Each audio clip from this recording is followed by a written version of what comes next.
আকাশবাণী কলকাতা। স্থানীয় সংবাদ পড়ছি সংযুক্তা সিংহ। বিশেষ খবর। লোকসভা ভোটের প্রথম দফায় উত্তরবঙ্গের 3 আসনে কেন্দ্রীয় বাহিনীর পাশাপাশি 10,000-এর বেশি রাজ্য পুলিশ মোতায়েন করবে নির্বাচন কমিশন। ভোটের দিনগুলিতে কমিশন কেন্দ্রীয় বাহিনীর গতিবিধির ওপর নজর রাখবে। তৃতীয় দফার লোকসভা নির্বাচনের জন্য আজ বিজ্ঞপ্তি জারি হচ্ছে। এই পর্যায়ে এই রাজ্যে 4টি আসনে ভোট নেওয়া হবে।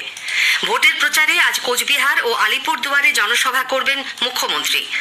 আর্থিক অনিয়ম সহ বিভিন্ন ক্ষেত্রে অস্বচ্ছতার অভিযোগ ওঠায় রাজ্য সরকার বিএড বিশ্ববিদ্যালয়ের বিরুদ্ধে তদন্ত কমিটি গঠন করেছে। একে চ্যালেঞ্জ জানিয়ে আদালতের দ্বারস্থ হয়েছে বিশ্ববিদ্যালয় কর্তৃপক্ষ। আইএসএল এর ম্যাচে মোহনবাগান সুপার জায়ান্ট 4-0 গোলে বেঙ্গালুরু এফসিকে হারিয়ে শিল্ড জয়ের সম্ভাবনা উজ্জ্বল করেছে। আসছি বিস্তারিত খবরে। লোকসভা ভোটের প্রথম দফায় উত্তরবঙ্গের 3 আসনে 263 কোম্পানি কেন্দ্রীয় বাহিনীর পাশাপাশি 10,000-এর বেশি রাজ্য পুলিশ মোতায়েনের সিদ্ধান্ত নিয়েছে নির্বাচন কমিশন। এই দফায় আগামী 19 এপ্রিল আলিপুরদুয়ার, জলপাইগুড়ি ও কোচবিহারে ভোট গ্রহণের আগে 16 এপ্রিলের মধ্যেই পুলিশ কর্মীরা যাতে সেখানে পৌঁছে যান সে ব্যাপারে রাজ্য পুলিশকে নির্দেশ দেওয়া হয়েছে। মুখ্য নির্বাচনী আধিকারিকের দপ্তর সূত্রে জানা গেছে, প্রথম দফায় 10,875 জন রাজ্য পুলিশের মধ্যে 3,957 জন সশস্ত্র পুলিশকে বিভিন্ন ভোট গ্রহণ কেন্দ্রে মোতায়েন রাখা হবে। ভোটের দিনগুলিতে কেন্দ্রীয় বাহিনীর গতিবিধির ওপর নজর রাখবে নির্বাচন কমিশন। এই প্রথম ভোটের 48 ঘন্টা আগে থেকে ভোট শেষ হওয়া পর্যন্ত কেন্দ্রীয় বাহিনীর গতিবিধির ওপর নিজস্ব সার্ভেইলেন্স টিম মারফত নজরদারি চালানো হবে বলে কমিশন সূত্রে জানা গেছে। কেন্দ্রীয় বাহিনীকে কাজে লাগানো ও তার গতিবিধি নিয়ে রাজনৈতিক দলগুলির অভিযোগের প্রেক্ষিতেই এই সিদ্ধান্ত। তৃতীয় দফার লোকসভা ভোটের জন্য আজ বিজ্ঞপ্তি জারি হচ্ছে। এই পর্যায়ে ভোট গ্রহণ 7ই মে। পশ্চিমবঙ্গের 4টি আসন মালদা উত্তর, মালদা দক্ষিণ, জঙ্গিপুর ও মুর্শিদাবাদে এই দফায় ভোট নেওয়া হবে। একই সঙ্গে ভোট গ্রহণ করা হবে ভগবানগোলা বিধানসভা আসনের উপনির্বাচনেও। 19 এপ্রিল পর্যন্ত প্রার্থীপদ দাখিল করা যাবে। প্রার্থীপদ প্রত্যাহারের শেষ দিন 22 এপ্রিল। নির্বাচনী রাজনীতিতে কুকথা আর অসৌজন্যের পরিচিত ছবিটা বদলে দিল খুশির ঈদ। রাজনীতির ময়দানে যুযুধান দুপক্ষকে নিয়ে এলো এক আঙিনায়।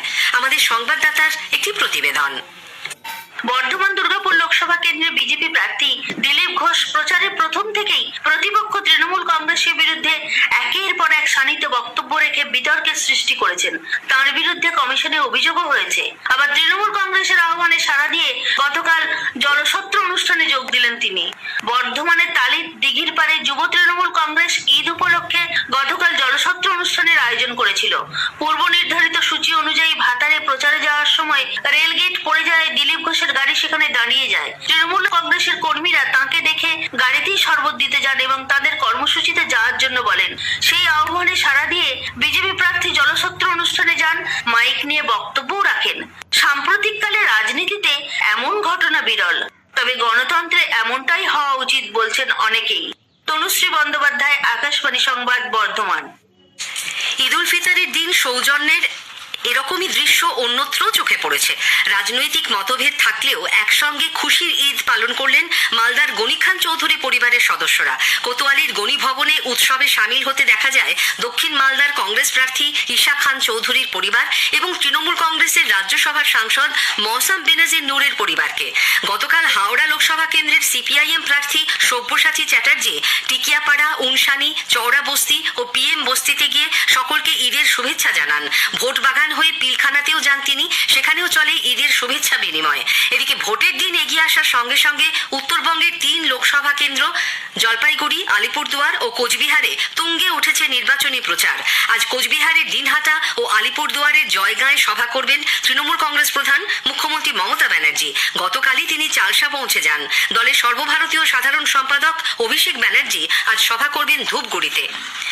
বিভিন্ন জায়গায় ঘুরে নিজের জন্মভূমিতে ফিরলে যাযাবরের যেরকম অনুভূতি হয় সেই রকমই অনুভূতি হচ্ছে বলে জানালেন আসানসোল লোকসভা কেন্দ্রের বিজেপি প্রার্থী সুরিন্দর সিং আলুওয়ালিয়া। গতকাল বিকেলে দিল্লি থেকে অন্ডাল বিমানবন্দরে নেমে সাংবাদিকদের মুখোমুখি হয়েছিলেন তিনি। গত বুধবার তার নাম আসানসোলের প্রার্থী হিসেবে ঘোষণা করে বিজেপি। বর্ধমান দুর্গাপুর কেন্দ্রের বিদায়ী সাংসদ বলেন, এই লড়াই বিজেপির সবকা সাথ, সবকা বিকাশ, সবকা বিশ্বাসের সঙ্গে তৃণমূল কংগ্রেসের তুষ্টিকরণ, সন্ত্রাস, লুট, মহিলাদের উপর অত্যাচারের রাজনীতির। সন্দেশখালীর সমস্ত অভিযোগ নেবার জন্য কলকাতা হাইকোর্টের নির্দেশ মেনে সিবিআই একটি ইমেল আইডি চালু করেছে। সন্দেশখালী@cbi.gov.in এ জোর করে জমি দখল, মহিলাদের উপর নির্যাতন সহ সমস্ত অভিযোগ জানাতে পারবেন সন্দেশখালীর মানুষ। উত্তর চব্বিশ পরগনার জেলা শাসককে এই ইমেল আইডি সম্পর্কে যথেষ্ট প্রচার করার অনুরোধ জানিয়েছে সিবিআই। উল্লেখ্য, গত বুধবার হাইকোর্টের প্রধান বিচারপতি ডিভিশন বেঞ্চ সন্দেশখালীর সমস্ত অভিযোগের মামলার তদন্তভার সিবিআই এর হাতে তুলে দেয়। বিজেপি লাগাতার ইডি সিবিআইকে ব্যবহার করে সবাইকে ভয় দেখানোর ফলে মানুষের কাছে কেন্দ্রীয় এজেন্সির গুরুত্ব কমে যাচ্ছে বলে তৃণমূল কংগ্রেস নেতা রাজ্যের পুর ও নগর উন্নয়ন মন্ত্রী ফিরহাদ হাকিম মন্তব্য করেছেন। তার কটাক্ষ, ট্রাফিক পুলিশকে যেমন মানুষ মানতে চায় না, তেমনি ইডি সিবিআইকেও আর কেউ ভয় পায় না। কেন্দ্রীয় এজেন্সির কাজের নিট ফল কিছুই নেই। ধর্মীয় মেরুকরণ করে বিজেপি এ রাজ্যে আগেও ভোটে জিততে পারেনি, এখনো পারবে না বলেও ফিরহাদ হাকিমের দাবি। স্থানীয় সংবাদ শুনছেন আকাশবাণী কলকাতা কেন্দ্র থেকে। এখন বিজ্ঞাপন। দিদি, এই মাসে ব্যাংকের পাসবইটা আপডেট করেছেন? এবার করেননি? আরে তাড়াতাড়ি করে ফেলুন। লক্ষ্মীর ভান্ডারের বর্ধিত অর্থ এপ্রিল মাস থেকেই আপনার ব্যাংক অ্যাকাউন্টে ঢুকে গেছে।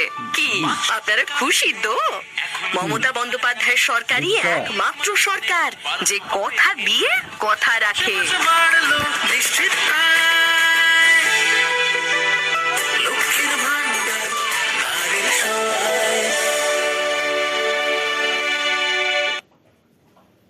ফিরে আসছি স্থানীয় সংবাদে।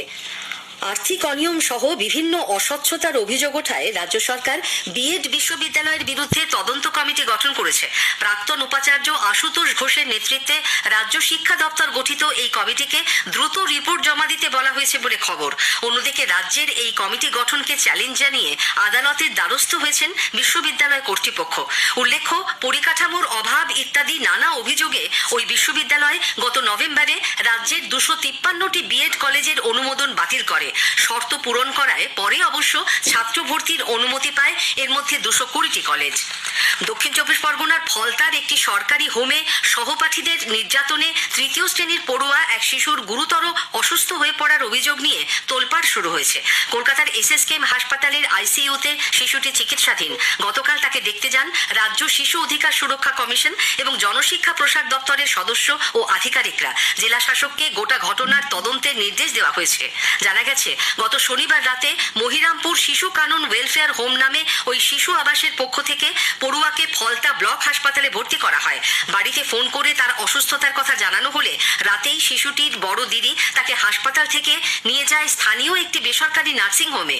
অবস্থার অবনতি হলে সোমবার সকালে ডায়মন্ড হারবার মেডিকেল কলেজ হাসপাতালে তাকে স্থানান্তরিত করা হয়। মঙ্গলবার দুপুরে সেখান থেকে নিয়ে যাওয়া হয় এসএসকেএম হাসপাতালে। পরিবারের অভিযোগ, তক্তপোষ থেকে পড়ে ছেলেটির পায়ে আঘাত লাগে বলে হোম কর্তৃপক্ষ জানালেও তার সর্বাঙ্গে ছিল কালশিটের দাগ, গোপনাঙ্গ থেকে রক্তক্ষরণ হচ্ছিল, সংক্রমণ ছড়িয়েছে গোটা শরীরে। সহপাঠীদের বেধড়ক মারধরেই তার এই অবস্থা বলে দাবি পরিবারের। গত সপ্তাহে বছর 9 বাচ্চাটির বাড়ি থেকে আসা খাবারের ভাগ চাওয়া নিয়ে ঘটনার সূত্রপাত বলে খবর। মানসিক ভারসাম্যহীন এক মহিলাকে তুলে নিয়ে গিয়ে ধর্ষণের অভিযোগে পূর্ব বর্ধমানের রায়না থানার পুলিশ শাহরুখ হোসেন নামে এক ব্যক্তিকে গ্রেপ্তার করেছে। তার বাড়ি রায়না থানার সুলতানবাদে। ধৃতকে গতকাল বর্ধমান সিজেএম আদালতে তোলা হলে বিচার বিভাগীয় হেফাজতে পাঠিয়ে 25 এপ্রিল ফের আদালতে পেশের নির্দেশ দেওয়া হয়। তার মেডিকেল পরীক্ষা করানোরও নির্দেশ দেওয়া হয়েছে। কোটি টাকার সোনাসহ শিলিগুড়িতে রাজস্ব গোয়েন্দা বিভাগ ডিআরআই এর হাতে 3 জন ধরা পড়েছে। উদ্ধার হয়েছে 12টি সোনার বিস্কুট। প্রথমে গ্রেপ্তার হয় কোচবিহারের বিধুভূষণ রায়। তাকে জেরা করে খোঁজ মেলে বিহারের বাসিন্দা দীনেশ পারিক ও মনোজ কুমার সিনহার। ধৃতদের কাছে পাওয়া গেছে নগদ প্রায় 82 লক্ষ টাকা। পশ্চিম মেদিনীপুরের বেলদায় পেঁয়াজের বস্তার আড়ালে নিয়ে যাওয়া 1.5 কোটি টাকার গাঁজা উদ্ধার করেছে রাজ্য পুলিশের এসটিএফ। গ্রেপ্তার করা হয়েছে 5 জনকে। আইএসএল এর ম্যাচে মোহনবাগান সুপার জায়ান্ট 4-0 গোলে বেঙ্গালুরু এফসিকে হারিয়ে শিল্ড জয়ের সম্ভাবনা উজ্জ্বল করেছে। বেঙ্গালুরুর কান্তিরাভা স্টেডিয়ামে গতকাল মোহনবাগানের পক্ষে ভিক্টর ইউসে, মনবীর সিং, অনিরুদ্ধ থাপা ও আরমান্দো সাদিকো গোল করেন। 21 ম্যাচে 45 পয়েন্ট নিয়ে লিগ তালিকায় দ্বিতীয় স্থানে রইল মোহনবাগান। শীর্ষস্থানে থাকা মুম্বাই সিটি এফসি মোহনবাগানের চেয়ে একটি ম্যাচ বেশি খেলে পেয়েছে 47 পয়েন্ট। সোমবার যুবভারতী ক্রীড়াঙ্গনে মোহনবাগান ও মুম্বাই সিটি এফসির ম্যাচের ফলাফলের উপর নির্ভর করবে কোন দলের হাতে উঠবে আইএসএল শিল্ড। দক্ষিণবঙ্গের বিভিন্ন জেলায় ঝড় বৃষ্টির জন্য তাপমাত্রার পারদ নিম্নমুখী। আজ সকালে কলকাতায় সর্বনিম্ন তাপমাত্রা রেকর্ড করা হয়েছে 24.7 ডিগ্রি সেলসিয়াস, স্বাভাবিকের চেয়ে 1 ডিগ্রি কম। গতকাল দিনের সর্বোচ্চ তাপমাত্রাও ছিল স্বাভাবিকের 3 ডিগ্রি নিচে, 32.3 ডিগ্রি সেলসিয়াস। শেষ করার আগে স্থানীয় সংবাদের বিশেষ অংশ আরেকবার। লোকসভা ভোটের প্রথম দফায় উত্তরবঙ্গের 3 আসনে কেন্দ্রীয় বাহিনীর পাশাপাশি 10,000-এর বেশি রাজ্য পুলিশ মোতায়েন করবে নির্বাচন কমিশন। তৃতীয় দফার নির্বাচনের জন্য আজ বিজ্ঞপ্তি জারি হচ্ছে। স্থানীয় সংবাদ শেষ হলো।